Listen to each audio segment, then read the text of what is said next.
Brian, I am really excited for this conversation because the opportunity that advisors have today to use testimonials and endorsements and all of the changes from the marketing rules are things that I know can give advisors a competitive edge. And you are one of the foremost experts on how to do it compliantly. And that's why I've been eager to talk to you. So thank you for coming on the show. My pleasure. I appreciate the opportunity. Brian, before we actually talk about what advisors should do and shouldn't do and the risks and the benefits, just take a minute, please, and tell us why you're qualified to talk about this. I know a little bit about your background, but I'd love for the audience to as well. What are the things that have gotten you here today as an expert in this area? Sure. Well, I've always been a money nerd. And prior to launching Wealthtender in 2019, I spent 22 plus years at Invesco wearing a number of different hats. Really great career, lots of great people there. Most recently was the head of the US key account team. And so we worked with the home offices of national wealth management firms, wirehouse firms, broker dealers to help position Invesco products on those platforms. And then ultimately, find ways to help advisors and support their efforts in the field. And during my time at Invesco, we would often see that there would be regulatory changes that ultimately would create opportunities in the industry. And I've always believed that regulatory change creates opportunities for disruption, but working for a large corporate organization, there's not much you can disrupt, or at least not much to disrupt quickly. Quite often it's the case. And so with Wealthtender, I had the idea that there was speculation the SEC was going to be coming off its prohibition of advisors utilizing testimonials and had the entrepreneurial bug and said, all right, this is my opportunity to really take that chance and create Wealthtender as the industry's first SEC compliant online reviews platform. And ultimately, where we are today, looking almost 5 years later, I think we've done a really good job of really helping advisors get started with compliance and jumping through all the hoops that compliance ultimately requires to get started with online reviews and testimonials. But importantly, what qualifies me is, again, I can nerd out with the best of them. I'm a member of the National Society of Compliance Professionals. And when that marketing rule came out from the SEC, the 400-page rule, I just dove deep. And so really rolling up my sleeves to ensure that I understand every aspect, at least as pertains to advisor testimonials and online reviews. And then, of course, wanted to make sure as we build Wealthtender as the industry's first SEC compliant online reviews platform that we checked all the boxes and made sure that everything we were doing, first and foremost, was designed to help compliance officers sleep well at night. Because as you're very well aware, you can't have a marketing platform for advisors if it's not something that's going to pass muster with compliance officers. Amen to that. And congratulations on the disruption because I think the tools you're bringing to advisors and the expertise does allow them to disrupt, to innovate, and to have a competitive advantage. So, just for a little background for those who may not know, after, decades, 50, 60 years of prohibition, the SEC finally said in the new marketing rule that advisors can use online reviews, but there is a higher standard for this industry, and rightly so. So let's just talk about that for a little bit. First of all, I think if an advisor wants to get started, let's just say they recognize, okay, this is a chance for me to stand out, to be different, to justify the value of what I do in the from the voice of my clients. But where do I start? I don't want to get my hand slapped by the regulators either. So let's just start with some basic advice. Where can advisors go? What should they be thinking about? What's the first advice you would give them? Sure. And as a follow up to the conversation today, we'll provide links to resources to help advisors get started, whether it's the playbook that we've created, we have checklists and templates as well. But importantly, starting from a regulatory perspective, you hit the nail on the head. This is the first time in over 60 years that advisors have been able to take advantage of testimonials. And the first place to start is just thinking from a regulatory perspective. Are you SEC registered? Are you FINRA registered? Are you state registered? So, of course, by definition, the SEC marketing rule really pertains first and foremost to advisors who are SEC registered. But if you're state registered, we've seen a lot of states synchronize up to the SEC marketing rule and starting to give the green light to advisors registered in those states to get started with testimonials as well. It's still state by state. There are a number of states that haven't given the green light yet. So we're continuing to do our part to be an advocate for those smaller advisors to ensure that it's a level playing field But that's really the first place to start. And one of the things we can share as well is a database that we maintain of different feedback from various regulators around the country in terms of where different states are on the particular rule itself.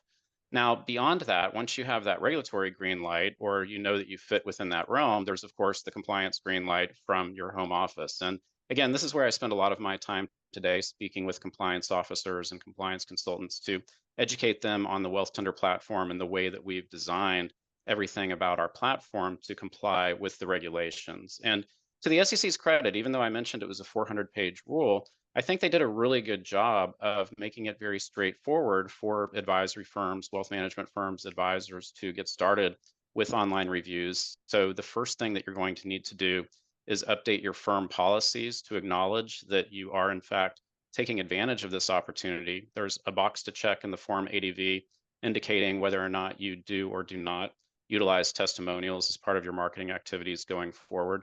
And beyond that, with the firm policies, we provide a Mad Lib style template. You can go in and just provide clarification as to how you utilize testimonials. For example, are you only going to ask your current clients to write reviews and publish those reviews online? Or are you open, and the SEC permits this, will you be asking non-clients, maybe centers of influence or other people that can vouch for your character, to write reviews about you as well? So once you have those firm policies in place, then you have the opportunity to go out and start soliciting reviews. And we'll focus maybe today a little bit more on the current clients. Happy to talk about the non-clients that are permitted as well. But what we recommend when you're getting started is to send an email out to all of your current clients, partly for the reason that the SEC doesn't want advisors cherry picking and only sending out a request for reviews to their favorite clients or top clients. In other words, it's an opportunity for advisors to invite clients across the board to write a review. And then in the process, what we generally see is right out of the gate within 24 hours, 10 to maybe 12 or 15% of the clients are going to respond, which is great. We've learned people, not a big surprise, people love their advisors and they've got great things to say. Star ratings aside, and they're pretty much all 5-star ratings that come in. What's really great is to see the stories that people are sharing about more of the emotional connection they have with their advisors and how they've helped them at a certain point in time. So coming back to that checklist of things to do, you start to see the reviews come in. Now, the SEC does provide disclosures that are required to accompany each. So each review needs to indicate whether or not the person that wrote that review is a current client of the firm or not, if they were compensated in any form to write the review, and then if there are any material conflicts of interest. So we refer to it as the 3 Cs: client or not, compensated or not, conflict or not. And essentially, the SEC expects those disclosures to be very succinct. So you think about a pharmaceutical ad in a magazine, it's fine print and it's a half page of disclosure that nobody reads. And to the SEC's credit, I think they realized that, hey, if we've got the opportunity to put a fresh perspective and put a fresh rule into place, let's not have disclosures that nobody reads. Let's require them to be very short, sweet, right there within the 4 corners of that online review. So now people can see very clearly and transparently who wrote the review and if there were any conflicts that maybe are keeping them from providing some greater transparency that might otherwise be prohibited. That's such great advice, and I love the 3 Cs. That really helps to clarify. And I wanna actually discuss a scenario here because we actually found the same thing. We have a campaign that we built for advisors that automatically goes out to clients, and it asks for those testimonials, and if they don't answer the first time, it sends a follow-up email automatically and asks the second time, and then it stops, but they get a lot of responses. That scenario is similar to a second scenario I wanna also put out there and then get your input on, which is an advisor comes to us to build a website or they're spinning up new landing pages for marketing. And we recommend that they use testimonials if they can, if it's compliant, if their firm allows it. And so they go to Google and they see their reviews and they go, oh, this is a good one. This is a good one. Right. And they grab a few. Okay. So now same thing. They got those emails back from those clients, those form submissions, and there's 30 reviews, but there's 5 that are just great, right? So now Right. I've got my 5 favorites from here. That's enough for my website. I put those on. I make sure I properly disclose it on my ADV. I make sure I'm thinking about the 3 Cs. There's no conflicts. Their clients. This is all looking good, right? Or is it? What are the risks that I'm taking with that approach, and what recommendations would you have for doing it better? Sure. So there's a few things there. You mentioned Google. So I think a lot of people, when they think about online reviews, they think about Google reviews. So within the Google business profile, if as an advisor and advisory firm, highly recommend, of course, that for no cost, you go and create your Google business profile. It's free advertising, essentially. Now, depending upon your compliance team, they may or may not be comfortable with you soliciting reviews, asking your clients specifically to write a review on the Google business profile platform itself. The reason being that when that review comes into the platform, those disclosures, the three C's that we mentioned, are not going to be displayed along with those published reviews. And so, where there's a question or controversy within the industry is, does the act of soliciting a review on a platform known not to include those disclosures itself trigger uh, the review itself to become an advertisement of the firm and thus require the reviews that thus could get advisors in hot water if they're actively promoting their Google reviews or again just even soliciting the reviews on that platform. So generally what we're seeing are the larger broker dealers saying Google business profiles are off limits for reviews. So most advisory firms and broker dealers are comfortable with firms having a Google business profile in general. But once you start to incorporate online reviews, and if you were to then encourage people, hey, go check out my Google reviews, now from a regulatory perspective, there are terms referred to as adoption and entanglement, where compliance concerns would say, well, you've adopted or entangled yourself with that content that's published online in the form of that Google business profile, and it doesn't have the appropriate disclosures. Further, the SEC is very specific around what they refer to as prohibited content within testimonials or reviews. So let's say you invite your clients to write a review and a couple of them talk about investment performance. You know, Robert's been an incredible advisor, and if you invest with him, he's going to compound your returns 20% every month, right? So this is promissory language, it's prohibited. And now the problem, and we've seen this now in practice, is that advisory firms that invited their clients to write reviews, maybe they get 30, 40, 50 reviews, and a handful of them include promissory language that's prohibited. Now you have to try and either get Google to remove those or acknowledge that your Google business profile is essentially toxic. You can't refer to it. And if an SEC examiner comes into the office and says, well, how did these reviews get out here that are talking about promissory language and things that they shouldn't? You know, you're now trying to disclaim the fact that you have any ownership of that profile where you, in fact, invited people to come and write that review. So I think one way to think about it is if a Google business profile is analogous to a billboard on the side of a freeway, and somebody comes along and says, "Hey, Robert, you know, Sophia Wealth Management can have this billboard on the side of a freeway for no charge," and then you, as the advisor, put a ladder up, inviting your clients to come write whatever they want on it, and then try to explain to an SEC examiner how that's not an advertisement of your firm. That's where it's going to get a little bit tricky. And so, you know, the SEC has put out risk alerts. They've said they are going to be conducting more exams and sweeps. And so it's just going to be interesting as the rubber hits the road and they really start to see different advisory firms doing different things, how they in fact start to interpret sites such as Google and if that becomes problematic. So I just went down a really long rabbit hole with No, no, the it's a good discussion of point. Google Yeah. itself. But that was one of the things that you had asked about. And so I wanted to highlight that because that's definitely the number one thing that we hear from advisors. Now, with that said, the other thing is that a lot of people, if they're Googling to learn more about you, Robert Sophia, the advisor, they're not necessarily Googling Sophia Wealth Management or RS Wealth Management. They're Googling you by name. And so if they were to go and do a Google search for you by name, they're not going to see that Google business profile show up unless they're actually Googling the name of the business. And so one of the things that we're really focused on is helping advisors get their own professional brand and get the reviews affiliated with their name itself. Now, we do have tools for advisors that get the green light to collect reviews on Google. They can import them, add all of the appropriate disclosures. So now they become compliant. And then you're getting the best of both worlds, assuming, again, we're not the compliance judge on this, but assuming that you're not going to get in trouble with the compliance team for having those Google reviews. Now, at least you have a way to get them compliantly approved through Wealthtender with the appropriate disclosures. And whether somebody's Googling the name of your firm or the name of you as an advisor or any of your advisors, they're going to see those reviews with all of the appropriate disclosures. So now you've got a way to really kind of get buttoned up from that perspective.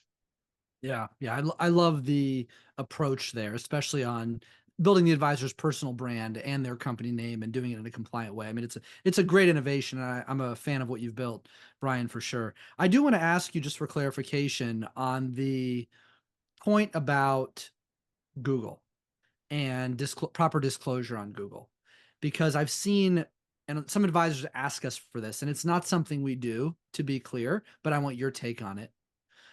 They will send everybody to Google, but then they actually install or want installed on their website a widget that automatically pulls in all their reviews from Google.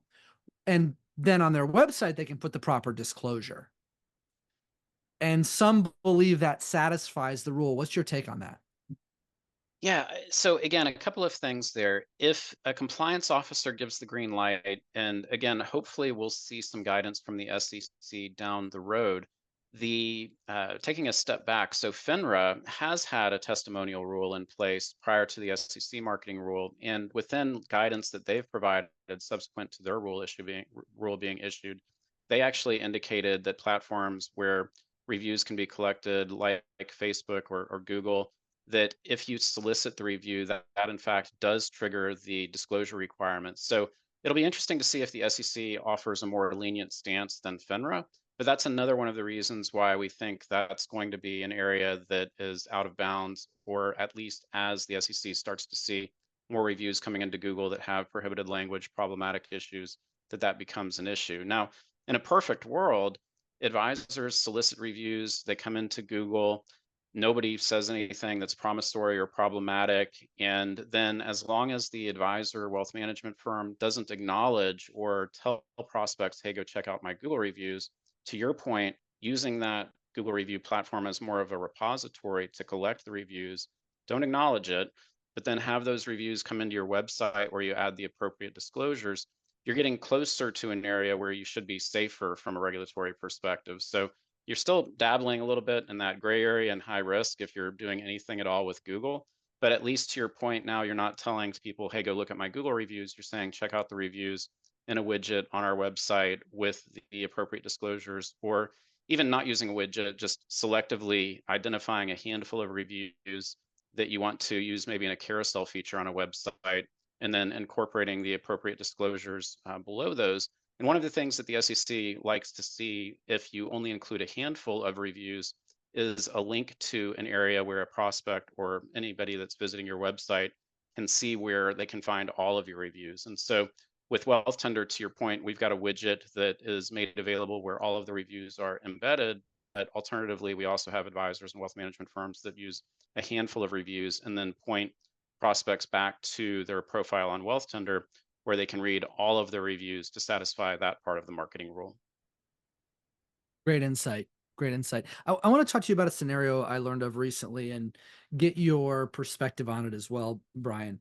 And it's where I know there's been some guidance in the rule specifically about the compensation for testimonials, and that it can't be a quid pro quo scenario, but where advisors have found that one of the best times to collect testimonials is after some kind of big client event. They invite all their clients to a golf tournament. They pick up the tab on their round of golf.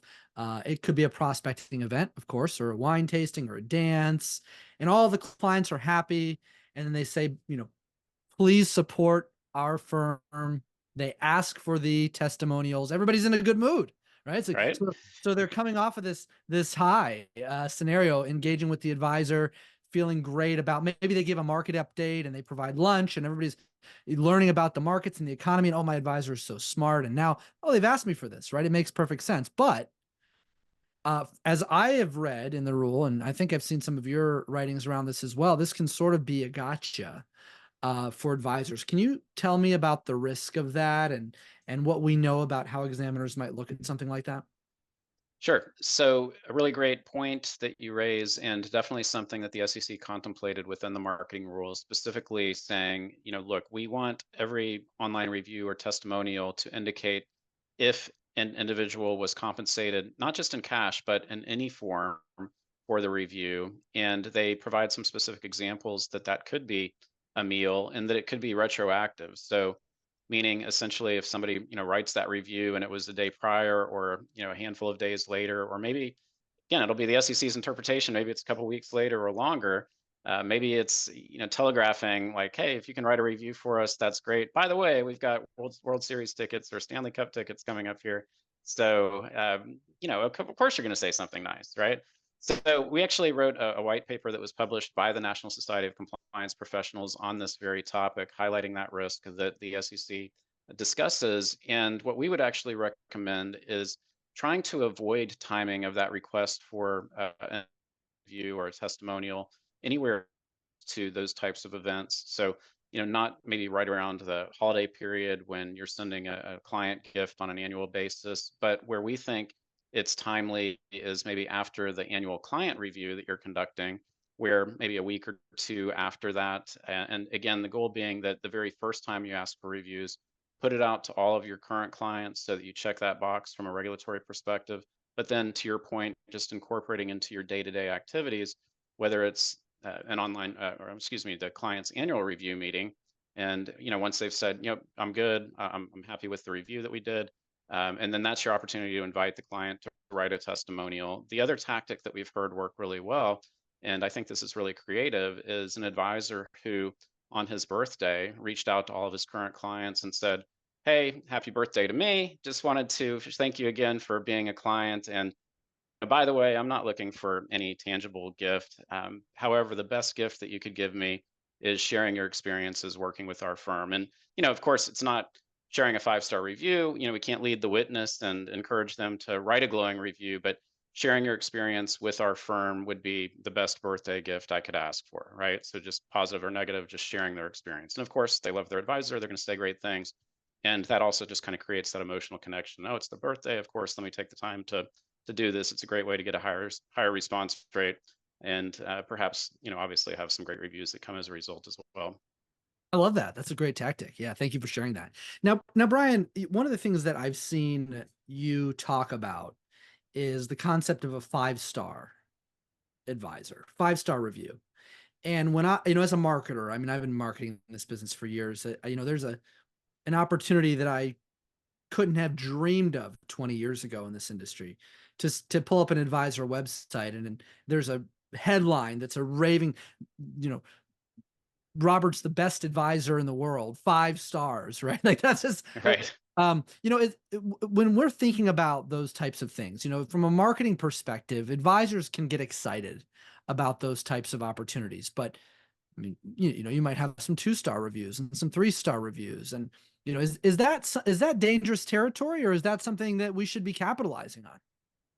Yeah, I would encourage every advisor out there, if you believe in yourself, your clients believe in you too, to not feel this imposter syndrome and just get started. We've helped advisors collect over 1,500 reviews, and they're literally all 5-star reviews, with the exception of a couple 4-star reviews from the type of person that says, I only give a 5-star review to my granddaughter in a recital, right? So people love their advisors, and of course, it's scary putting that out there. It's like you're hosting a party, and 2 hours before the party, is anybody going to show up, right? The first time you send out a request to your clients inviting them to write reviews, it's crickets for an hour, a couple of hours, maybe half a day. But then you see that first review and it's like, wow, this is great for my ego. People love me. You get another one and another one. All of a sudden, you've got your chest out and you're feeling great about it. So, short story, I think for advisors, this is an amazing opportunity, and you're going to get the positive reviews. Now, importantly, yeah, those gold stars are nice. They're great for SEO. If you collect reviews on Wealthtender, they get indexed in Google. Those gold stars help you rank higher in search results. They're sending positive trust signals to Google's algorithm. So those stars are great and they're important. But for consumers, for prospects that are thinking about working with you, it's less about the stars and it's more about reading what people are saying about their experience having been a client of you and your firm. And that's where it really becomes this emotional connection that's truly so powerful. So that's what I think is most exciting for advisors. Now, taking it back up to some of your points, like, hey, I'm a 5-star advisor, you do need to be very careful around that. So it's one thing to have testimonials to display them properly with the appropriate disclosures. Consumers, prospects can come to their own conclusion if they want to say, oh, this is a 5-star advisor. Now, of course, there are what the SEC refers to as third party ratings. And these could be from both legitimate as well as fly by night resources that send an email to advisors saying, "Hey, you're a five-star advisor on our fictional publication we just created, and now you can use this on our on your website to advertise yourself as a five-star advisor." You have to be very careful there. And the SEC says for any of those, whether it's legitimate, presumably if it's illegitimate, you shouldn't be using it. But if it's a legitimate publication, you need to include the criteria that indicates what makes you that five-star advisor or top advisor in your city, so that they can see the criteria and whether or not it's, is it legitimate? Is it just because you paid to be featured? So important to provide those disclosures. But again, the SEC really is more focused on a disclosure-based regime with this particular marketing rule as opposed to just general prohibitions. And of course, there are some general prohibitions, but you do have opportunities to use these types of awards with the appropriate disclosures as well. Yep. Yep. That's great advice. And actually, when I think about the nuances there to that, I mean, there's a lot of it is just disclosing properly. A lot of it is making sure that it's not inflammatory, that it's balanced, that there's not non-compliant language. But I also would be afraid, and I talked to some advisors who are afraid because they are worried about this idea that all their reviews have to be balanced too. And so if they're just cherry picking the best reviews, that they're not meeting the burden of the rules and that they have to display all of their reviews.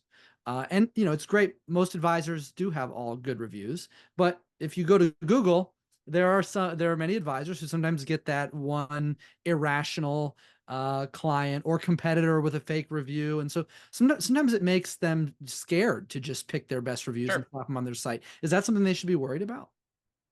So it's always been a concern on platforms like Google, Yelp, where anybody historically, even prior to this rule, could go and leave a negative review. So that's always out there. And of course, I would argue that's all the more reason to be proactive so that if you do get, a spam review or a negative review, you're being proactive in getting these positive reviews that are going to outweigh and really outshine those negative reviews. Now, we do see a lot of fraudulent and spam reviews on Google, and then you have to go and try and work your way up through the Google machine to get that removed. That's definitely another benefit of a platform like Wealthtender. When the reviews come in, they're not immediately published. We're first notifying the advisor you have or their compliance department or both that they have a pending review with all of the details of the review so that they can provide the appropriate disclosures, and also providing them an opportunity to ensure that that review fits within their firm policies and that it's not spam. If it's spam, they can click a button, archive it, it goes away forever. The SEC, if they come in and say, well, hey, show me all of your reviews, they can see those reviews that weren't published because, hey, this is spam. The SEC would be fine with that as well on platforms that, just are harder or more difficult to get those removed because spam is not something anybody should have to deal with. Now, if there's a legitimate client that leaves a one-star review or a negative review, the SEC does require that advisors aren't only displaying their five-star reviews on a general review platform. Now, with that said, what advisors can do if they have a platform like Wealthtender and you're going to have all of your reviews in one place, so think about that as your repository. And these reviews to also meet one of the SEC criteria, we just default to a sort order where the reviews are featured in the most recent order from most recent to the oldest. And so that's providing an opportunity to ensure that you're not just displaying the five-star reviews at the top, so helping to address compliance concerns. But now, as long as you have that repository somewhere online, like Wealthtender, you can on your website selectively grab a handful of reviews, and you need to ensure that you provide those three C's we talked about. But because you're only showing one or a handful of reviews, the SEC also requires that you include language that says the selected reviews are not representative of everybody's experience, and that you include a link to an area where somebody can read all of your reviews. And so that's a great way to then highlight those reviews that you feel are most representative of what you're trying to communicate, and then providing that link to ensure people can see a more representative list of reviews. Now, with that said, if you had 25 five-star reviews and 25 one-star reviews, and you only display the five-star reviews, you've got more problems than one, right? That's But the right. fact of Yeah. the matter is, if you just have like for whatever reason, that one-star review, you don't need to feel like you've got to put that one front and center, but you want to have a place where somebody can read all of your reviews and that one-star review continues to exist and it hasn't been removed if it is a legitimate review. Yeah, it makes sense. And actually, I think the rules are very balanced in this respect, and you've highlighted that.